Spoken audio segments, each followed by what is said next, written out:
welcome to At the Table with the Asian American Christian Collaborative, or AACC. At the Table is a series of roundtable discussions where Asian American Christian leaders, pastors, are able to draw from their experiences, their expertise, and their education to discuss questions and issues that impact the Asian American Christian community and beyond, especially in order to serve the church. We're here today at the historic Chinese Community Church of Washington, D.C., located in the heart of Chinatown at our nation's capital. The church was founded in 1935 and is the only Chinese church in the D.C. proper area. I'm pleased to be joined by Andrea Ackermann, who's the pastor of community life at Christ City, D.C. Next to her is Justin Fung, who is the pastor of leadership and spiritual formation, also at Christ City, D.C., and so we're outnumbered here, John. And then we're glad to be with John Tung, who is the English pastor at Chinese Bible Church of of Maryland, not MD doctor. So glad to be with y'all. Thank you. All right, so we're diving into a pretty significant conversation today. The word deconstruction is being thrown around everywhere, and obviously it doesn't really, it's not being used in the same way that deconstruction was originally intended through the philosophers of the past, but it's like language, it's evolved and it's being applied in a new way today where, I think when I was growing up, deconstruction was associated with things like questioning, doubting, challenging, but it does seem to have a unique texture in this day and age where it's not just questioning, challenging, and doubting matters of an intellectual or conceptual faith or personal faith, but entire religious systems and structures, the church as a whole, as a vehicle for the proclamation of the gospel, transformation of lives, and the community. And the way that deconstruction is being used today is really not just questioning the things that matter to an individual at an individual level, but what the deeper systemic and structural forces are that are shaping the concerns, the negative aspects that and patterns that keep emerging within Christian communities, and so on and so forth.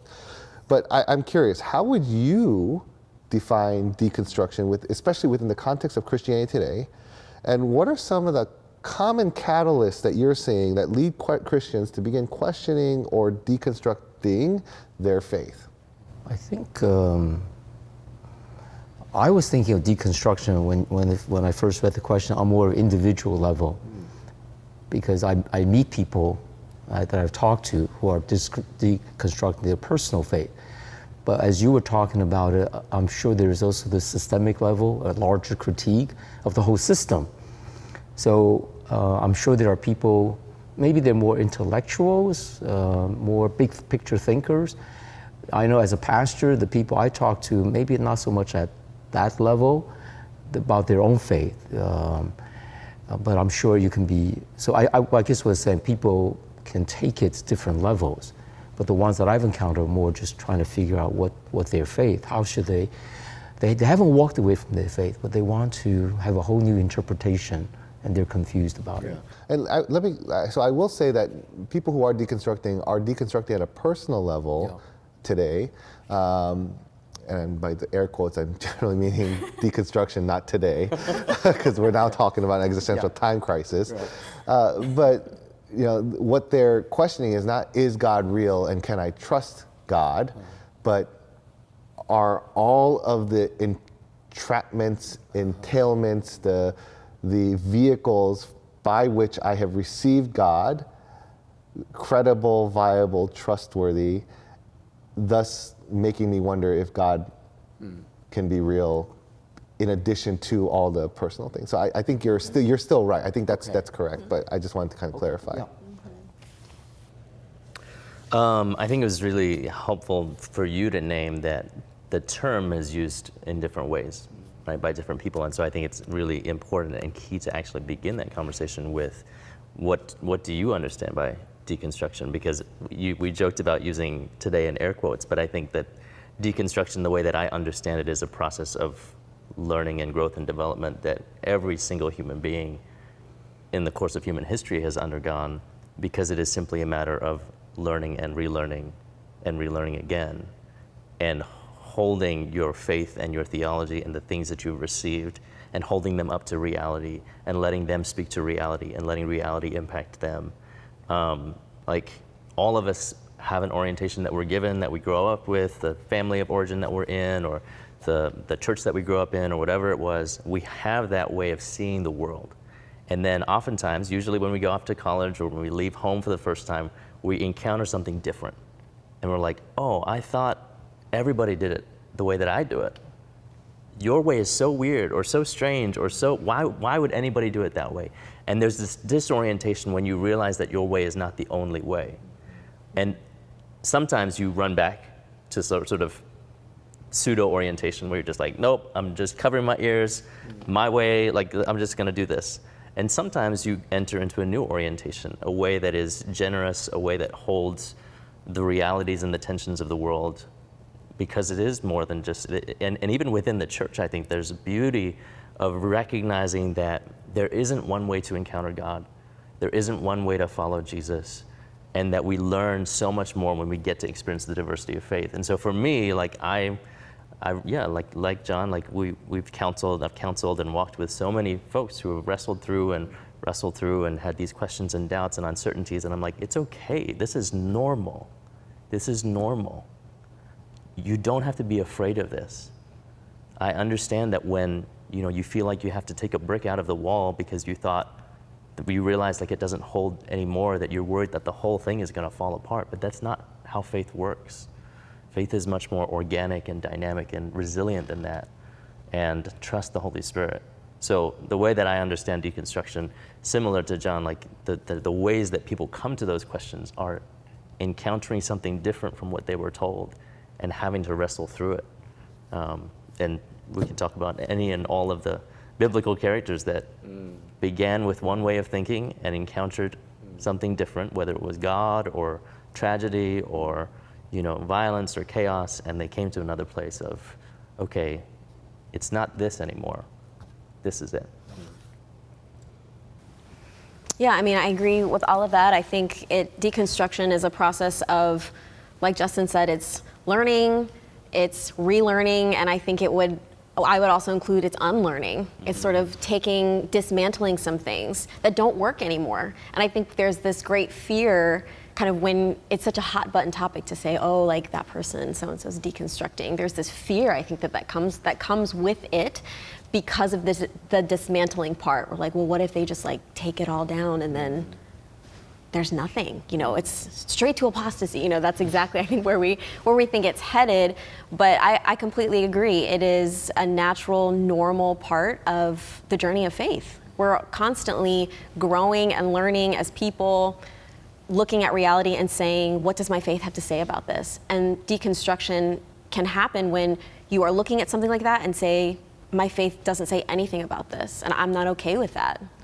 I think for a lot of people that I know who are either in deconstruction now, what they would call a process of deconstruction, or that they've kind of come through a journey like that, a big catalyst for them has actually been seeing the fruit of the church and seeing, oh, I don't see that the people who say that they are following Jesus are actually doing that in a way that bears the fruit that I'm expected to see. And I think that we've seen that, obviously with the white evangelical church merging with white nationalism, the way that has affected politics, the way that has affected policy, and the way that's affected people's lives. And the witness of the church, certainly for myself and for people that I know, has absolutely been a catalyst to, this doesn't work for me anymore. My faith doesn't have anything to say. The faith that I see there isn't what I would say is what Jesus would do. And so they're having to rethink it. So in some ways, how we are understanding deconstruction today, I did the air quotes and I did over today instead of deconstruction again, is that it's a process of learning, unlearning, and relearning, right? It's taking out a brick, not being afraid that that brick is that the whole structure is going to collapse, but realizing that brick was never doing much in the first place. It might have appeared to have done much at some point, but with further interrogation, it's not doing as much as you thought. And it's the willingness to ask questions, ask hard questions, to navigate difficult and tense realities, and then to go through a process of what you were saying around orientation, disorientation, and reorientation. Now, if that's the case, all right, because I think that does kind of generally sum up kind of the process of deconstructing. It's actively interrogating and questioning whether the things that we believe to be central to our faith are actually central. And when I navigate, central to decent, I do often find that a lot of people do operate with fear, right? That, oh, what are you actually throwing away? Are you throwing away the baby with the bathwater? Mm-hmm. And so I'm wondering how faith communities might be able to respond to individuals who are openly undergoing this process of deconstruction. What tensions arise within churches as a result of this process, and how have you seen churches navigate it both well and poorly? When you say churches, how have churches responded? Yeah, I think, let me just start with my own experience talking to people.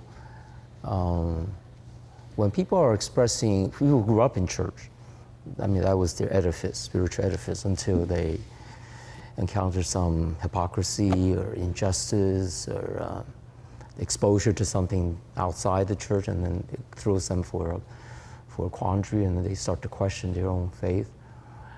I think it's very important to treat everybody as an individual, because their reason for questioning will be different than somebody else. I don't talk to somebody thinking you must have these questions the other guy came to me with. I can't assume that.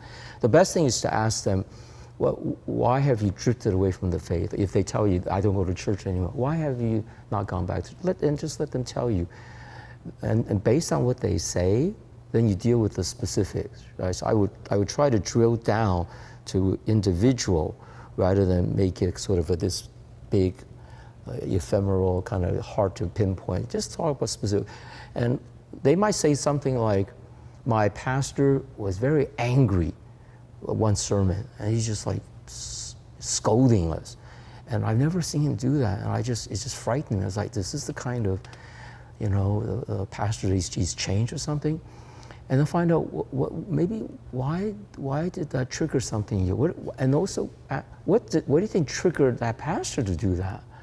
I actually had a conversation like this with a guy on a bus from Bethesda to New York, 4 hours. We were just talking about, and it turned out, and it's so fresh, that's why I'm using this example. And you're taking every opportunity to be a pastor. Yeah, hey, never waste it. Bus rides and airplanes are great opportunities. They can't run away, right?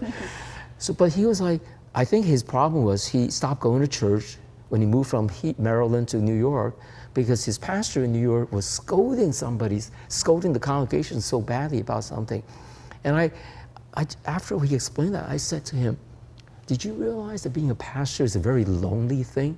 And his eyes had popped out. It's like, he never thought of pastors can have loneliness. I said, maybe his board is putting pressure on him to grow the church more, raise more funds, and now the pastor gets in the pulpit and he's like, how's he gonna get the money? And he's gonna, comes out, yell at the people. I said, have you realized the board makes a lot of decisions? He says, the board? For him, there was no such thing. What's a board?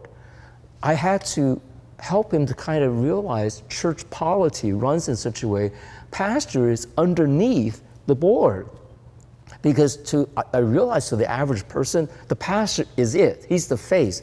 Everything that goes right is the pastor. Everything that goes wrong is the pastor. But I know actually the board plays a very important role. And lay people, maybe they're putting pressure on the pastor. So I think it's just like, oh, I never thought of, I'm trying to humanize the pastor. Not excusing what he did, but just to humanize it. And I think he had put the pastor in such a high pedestal, almost like worshiping him. But then to bring this man down to a human level, and he's under pressure, it's like, oh, I never thought of that. So that's just an example, trying to just pivot a little bit. I identify with his issue, but I also want him to kind of look at it from what the pastor is going through. And I think at the end, actually, he had like a breakthrough. It's like, oh, I need to think about this more. So that's just one example. I'd say there's probably a long list of what churches shouldn't do, ways they shouldn't approach folks who are going through deconstruction.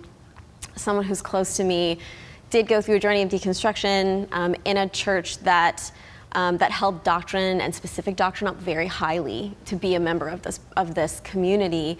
And when there was sort of a hint that he was thinking about things in a different way, he got on some prayer lists, but no one actually told him that, and sort of it kind of became this whispery thing that got back to him and was like, oh my goodness, like you're on this prayer list and this prayer list. And what that did was just foster shame and then increasing doubt in, I'm by myself, I have no place to even think about this, this is wrong and not what I'm supposed to be doing. So certainly not that. And I would also say that for churches should be careful about using specific doctrines as like the litmus test for being a part of the community. I think that in some ways that can foster unity, and in other ways that can actually, what that really fosters is exclusivity. And for folks who are deconstructing, I think they're absolutely going to steer away and leave from that.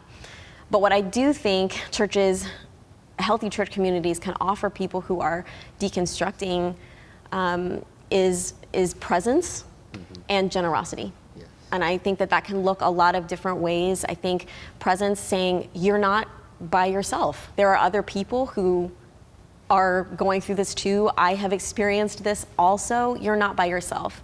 You're not wrong. It's just a process. Presence of yourself as people in the community, and reminding them that God is still with them. God is not leaving you. You can run away from God and God will still chase you.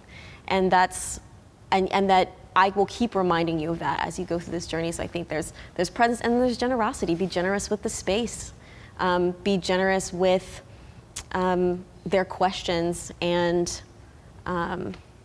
be generous, I think, too, with the grief that comes with deconstruction. I think that can be really scary.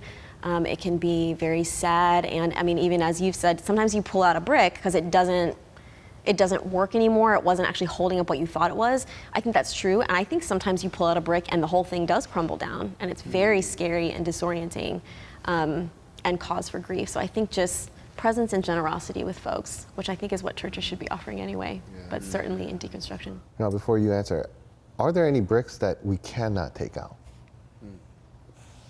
And what do you do with those who want to take out those bricks? We need to distinguish between primary and secondary issues. So that means there are primary weight, let's call them weight-bearing structures. Those you knock out, the whole edifice will fall. But there are bricks that it's not dependent on other pieces. You can remove them like Jenga, right? Mm-hmm. Certain pieces of Jenga can bring the whole thing down, but other pieces doesn't. So you need to distinguish primary and secondary. And primary would be like God, Christ, divinity, the Trinity, the presence of the Holy Spirit. You need to be born again.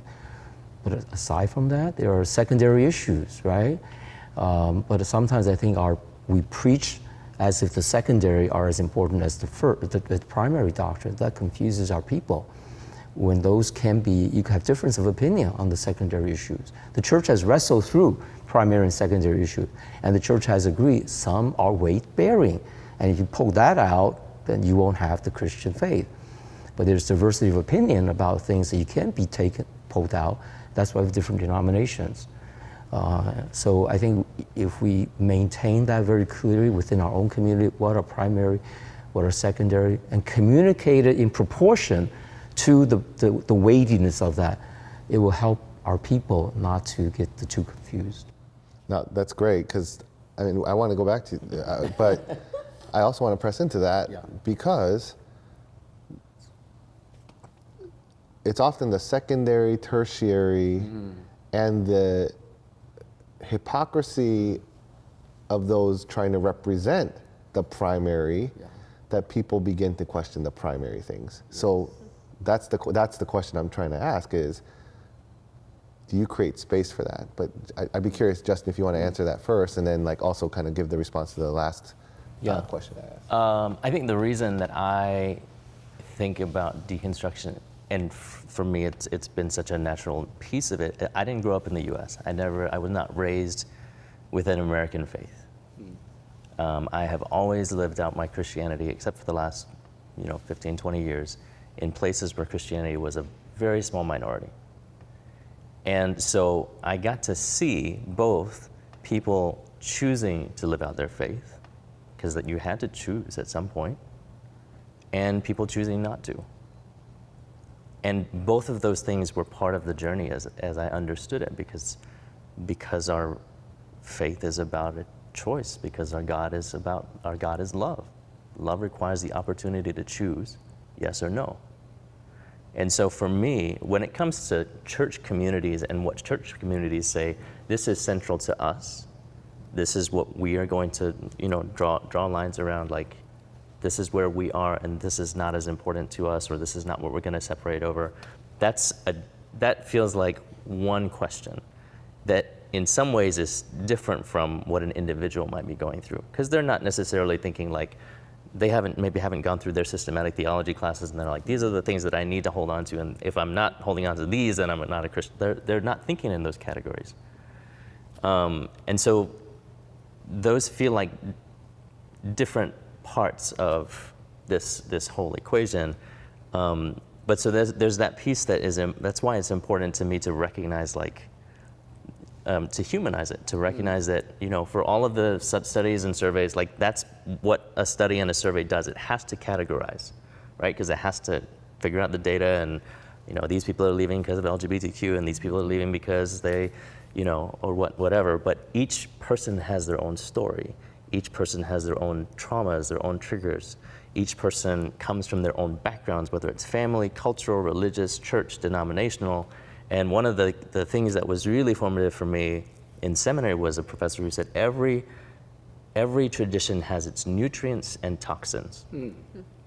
And you think about it, every system, every family, every individual practice, the way that you do your own life, you have your own nutrients, the things that you do that are really good, and there are toxins. There are things that we shouldn't keep doing, but we still find ourselves doing them. And you can see that take place in every system at every level. And so when I think about it at an individual level, when you're going through these questions, what people are doing is saying, what are the things that are nutrients that I just assumed were bad, or I just took them on, and what are the things that are toxins that I do need to leave behind? Oftentimes when like I said, when we go to college, we're like, okay, this is how my parents taught me to do it. Here are the things that I want to continue. Here are the things that I don't want to continue. Or maybe when we become, if we become parents and we have kids, that's a question where we're like, what do I want to continue that my parents taught me? And what are the things that I want to leave behind, or I want to do different, or I want to do better? And so to kind of come around again to the faith communities piece, I think there's an aspect of humility that needs to be included, because we are all on this journey of learning and growing. Like, I'm not the same as I was 5, 10, 15, 20, 30 years ago. And I probably won't be the same, I hope I won't be the same in 30 years. That there will be experiences, both with people in my congregation, people that I encounter, events in the world that reframe things, that bring me to a place of more compassion, of more humility, of more just saying, you know what, if this is what Jesus looks like, that's what I want to be. That's where I want to go. If this is what the fruit of the Spirit looks like, that's what I want to exhibit more of. And so humility is one piece of it. And then I think the other piece is trust in the Holy Spirit. And this was so lived out for me by my parents. I'm one of 3 boys. We are all pastors now. But all of us, every single one of us, had a period of walking away. And this is not like, it'll work out, parents, don't worry, right? Like, that's not the point of the story. The point of the story was, like, my parents didn't pressure us. They didn't push us. They didn't strong arm us. They never said, you should be a pastor. What they said was, we will love you and we will pray for you wherever the road leads. even when there were periods in my life and my brother's lives where we weren't in communication with them for months, maybe a year or so for me. And I remember one moment where I came back to visit my parents in Hong Kong, and we were seeing an old friend of my dad's who I knew, Uncle Wilson, and he said, "It's so good to see you. I've been praying for you every day." And for me, that was a moment where I realized that my life was not just about myself, but also that my parents trusted God more than they trusted their ability to keep me in a particular box. And that, I think, is a key, because that is surely what we should be doing, is trusting the Holy Spirit to move in ways that we can't even manufacture or engineer or structure. And that's so hard, because we're used to saying, I'm gonna work, if I work hard enough, or if I do all these things, or if I teach them well enough, they remember the doctrines, they can recite them, or they can memorize all of the verses, then they'll be Christians for the rest of their lives. I don't think that's how God moves. That's good, and I feel like we can end the panel. No, that was great. And so I do want to press into something you said, is, you basically said that, there are nutrients and toxins, and I think that's a great kind of image.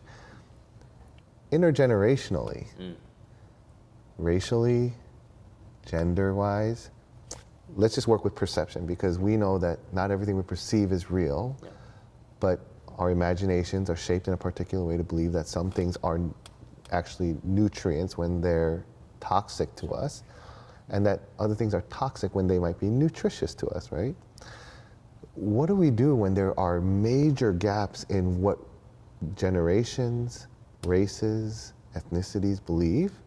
And of course, like, those categories can't be collapsed, because like there's a significant difference between an intergenerational vision of what's nutritious and what's toxic versus like what's racial, because I mean race is primarily about exploitation, extraction, and things of that nature, and domination and things like that.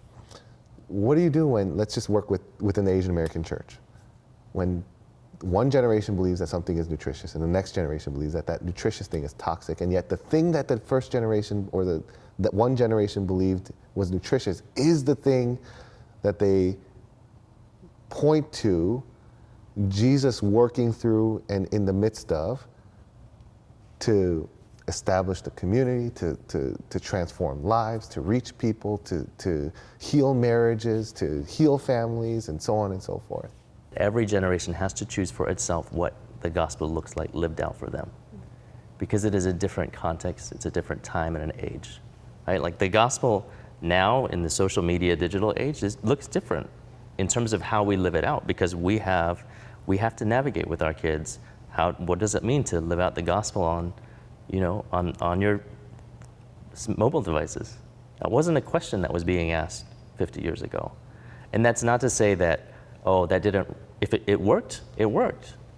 That's great. Maybe it doesn't work for me.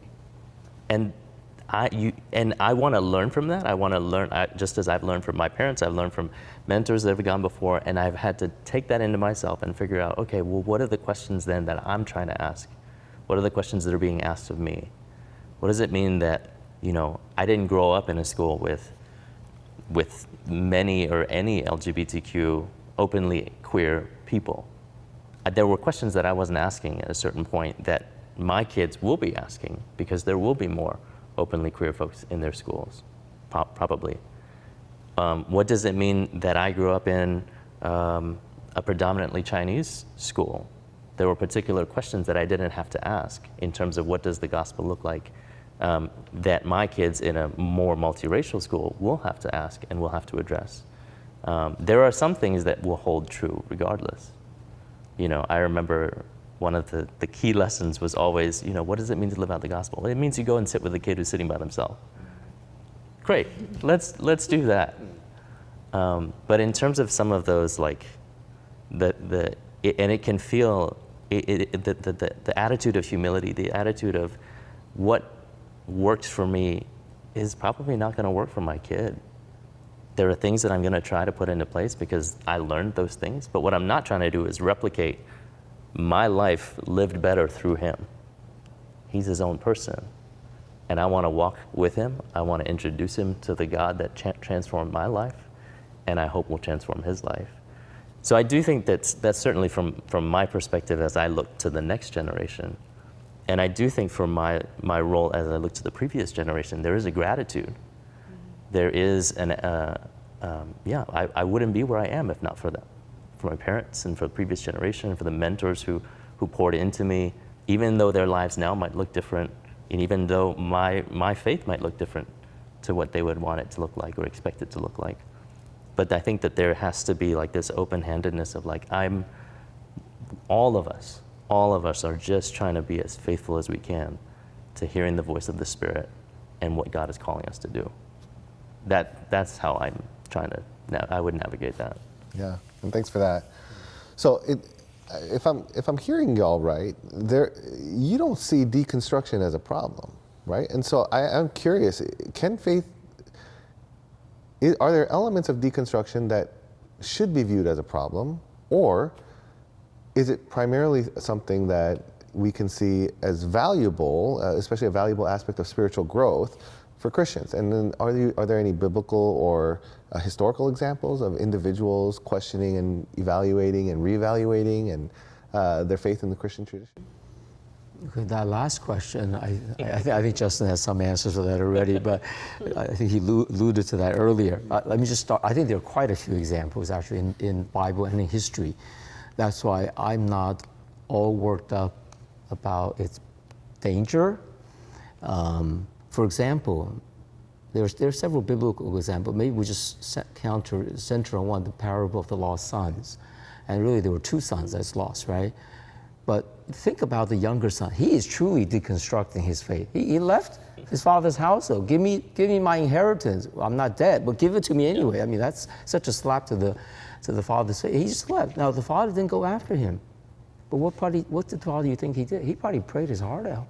Because by his posture, standing at the gate waiting, you just know there's this longing, right? Missing his son, but yet also expecting his son through trusting God to bring him back. So there's that one son. He is praying and hoping that child might learn through his own folly. That's an example of the Proverbs talking about a folly child who eventually, through the depth of his own despair, return. Okay? But the father also had another son, a legalistic one.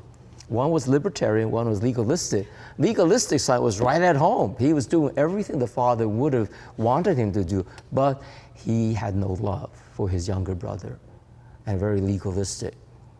And how did the father deal with him? It's actually the same mode, very gentle, very patient. The father, I don't think, scolded the older son. Why aren't you going after your younger brother? You sure that's your job? He didn't say that. But when the older brother saw the younger brother coming back and the father embracing him and wanting to kill the fattened calf, then he spoke up. He says, why are you giving that to him? I've been here this whole time. You never gave me anything. The father very gently, never screamed at him, right? Said, you were here all the time. Everything I have here is yours. But this son was lost and he's back. So we should celebrate. So by that, he's teaching the older brother, you should celebrate, not despise him. But I think that's just such a rich parable. It includes the children who leave our church home, and it includes the children who stay in our churches, but are disgruntled and deconstructing while staying put, not going to the faraway city. But the father's posture, I think, needs to be our posture. Patient, compassionate, generous in spirit, give them space, and let God bring the wandering one back, and then treat the one that is at home with love and still with gentleness. That's good. Minister to me. That covers everybody in house or leaving home. Yeah. And I've never many other examples. And that's what I think that goes to Justin's point about contextualizing the gospel message, because I don't think I've ever heard anyone talk about the prodigal son as someone who is deconstructing his faith. Mm-hmm. Right. Well, deconstruction is not maybe the Bible uses a different word. He ran away. He fell away, he gave up the faith or whatever. Deconstruction is a more postmodernistic word, but the idea was already there.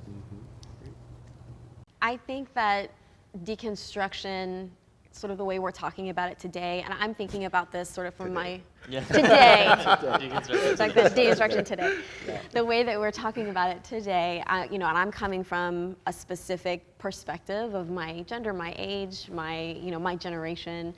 So I'm thinking a lot about it in terms of millennials that I know who are in the process or have come through deconstructing. I think that it has a lot to teach the church. Truly, and I think that, again, we said this on the front end of this conversation, when this word comes up, immediately there's a reaction to it. And for most people in the church, it's fear. It is fear.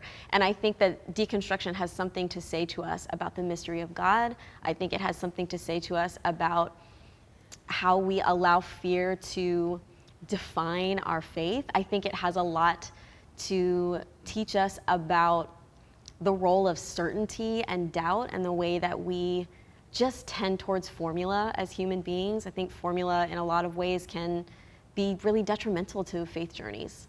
And I think that we're seeing this even when we're talking about, you're saying parents who are the older generation who is seeing something worked for them. It's not working for the younger generation. Why is this? This is frustrating. And I think someone can deconstruct and it not be a critique of someone else's faith. A younger person could be deconstructing and still be appreciative and grateful and still be learning from folks who are going before them, who are further down the road, and their faithfulness. Because when you make faith about faithfulness and not about certainty or the fear of doubt or the wrongness of doubt, there's a lot of space to be able to coexist there together.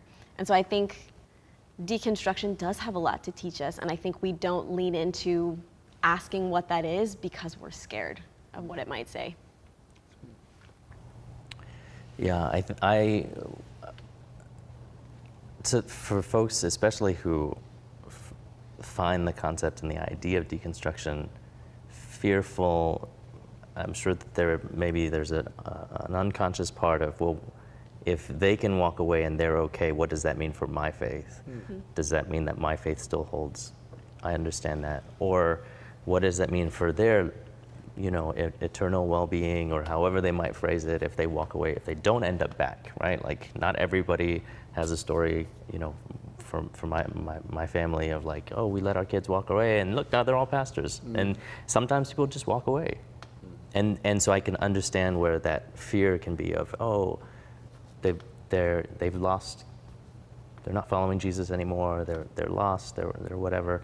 I think that that's far too small an understanding of who God is. If Psalm 139 is true, there is nowhere we can go where God is not. If Paul in Romans writes truth, there is nothing that can separate us from the love of God, whether we know it or not.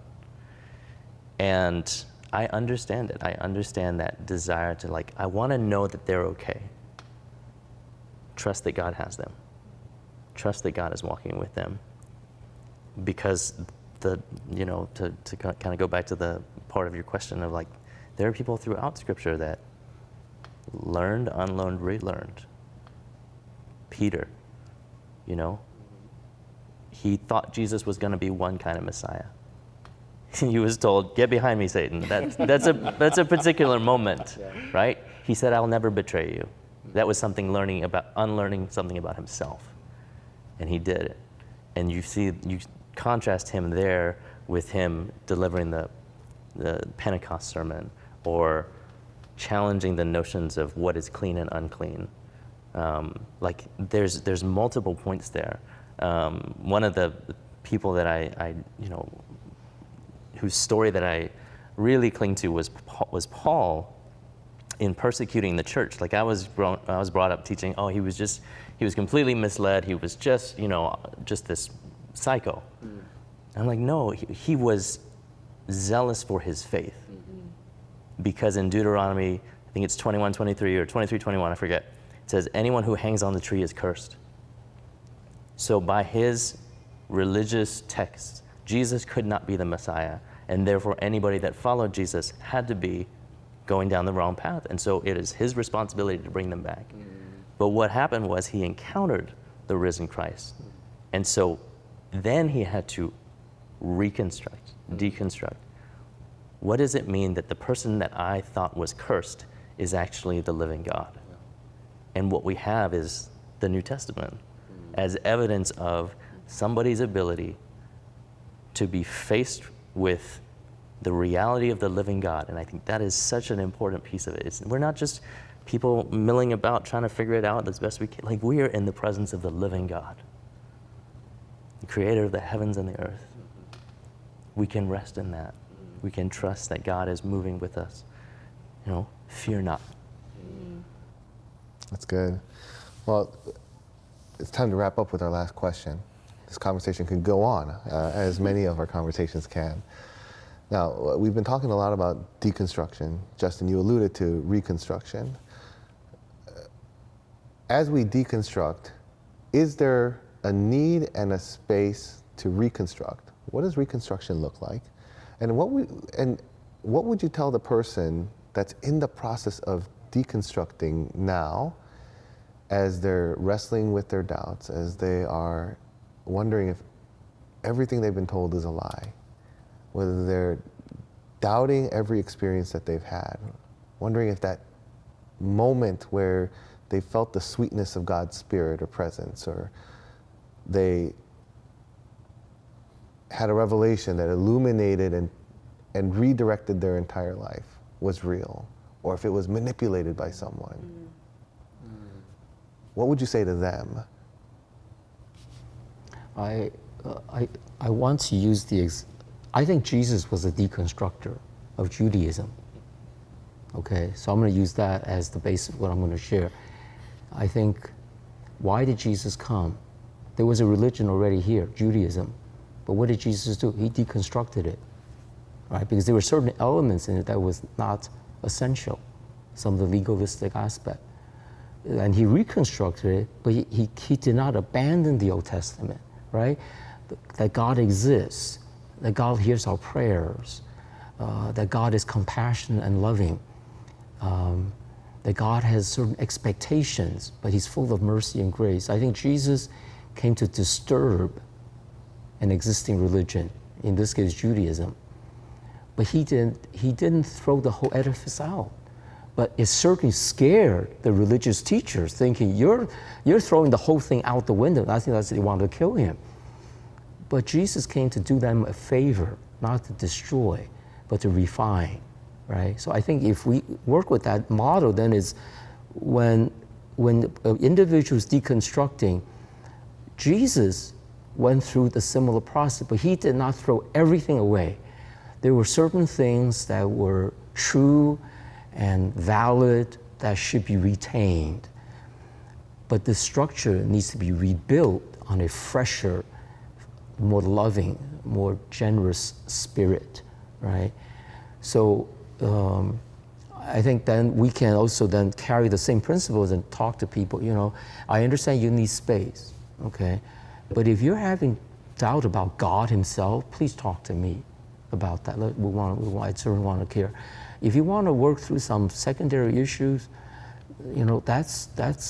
I might have some secondary issues with the church too, but I'm still serving. None of us is totally happy with the institutions we serve in. But so you're not happy with your church? I'm speaking about generically. Generically. I think everyone would resonate. Yeah, exactly. But why haven't we abandoned the faith? Why are we still evangelicals? Why are we still in our churches as troubled as they are? Well, because there are some things we believe is good still in there. So we work with imperfect institutions, we work with hypocrites, including myself as part of this institution, because if I were, like W.C. Field says, if I join a club, and if some club wants to accept me, I don't want to be a part of it, because I'm going to mess it up. We're all messed up. So let's admit that, and then let's sharpen, refine each other, because to destroy an institution is in the long run a very bad thing socially and for the community. So let's see how we can reform it, right? This is why Protestant Reformation. Martin Luther did not destroy the Catholic Church, right? He wanted to reform it, but there were certain pieces he wanted to retain, but other pieces he says, this is not biblical, let's change that. But his church couldn't keep him, but he didn't want to lead it. So I think you can work with institutions as long as they're willing to have you. If they push you out, well then so be it. But the church has always been reforming. It's a good, I would say Reconstruction is a form of Reformation, and Reformation is a thing from God. Yeah, I mean, Reconstruction is the relearning. It's the finding the new way.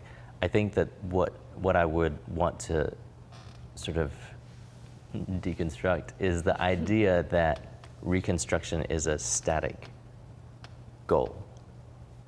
That once you've worked through your 10 questions and you've got your answers to those questions, then you will have reconstructed and you'll be fine. Like that's not how journeys work. That's not how human growth and development work. That's not how spiritual growth and development work. And so I think that, number one, to recognize that it will probably take longer than you think.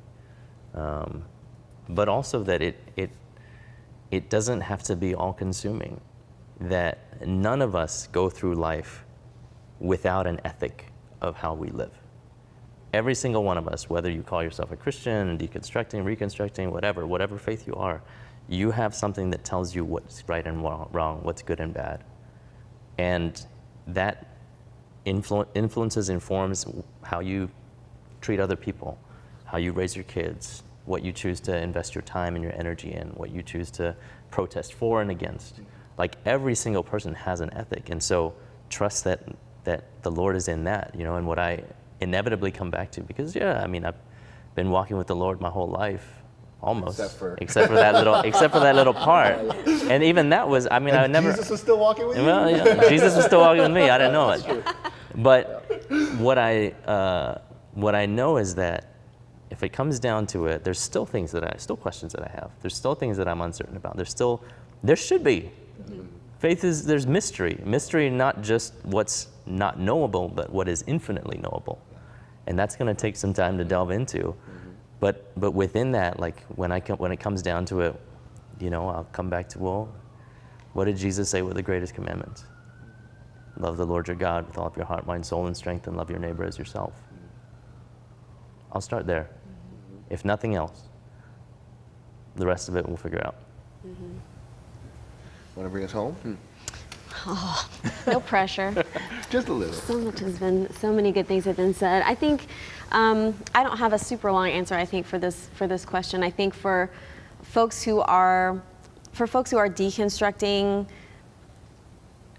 I think there are sort of two things that I have said and would want to say to people who are in the middle of that journey. One would be that deconstruction and reconstruction is very firmly within the realm of faith. I think we talk about it as if it's like this outside process of like, well, when you're deconstructing and then when you're trying to like build it back up, what you're actually doing is like, you're stepping out of faith and you're just kind of like, and then you want to hurry it up because you're like, oh my gosh, there's this thing that's empty and I gotta know what my house looks like, or whatever.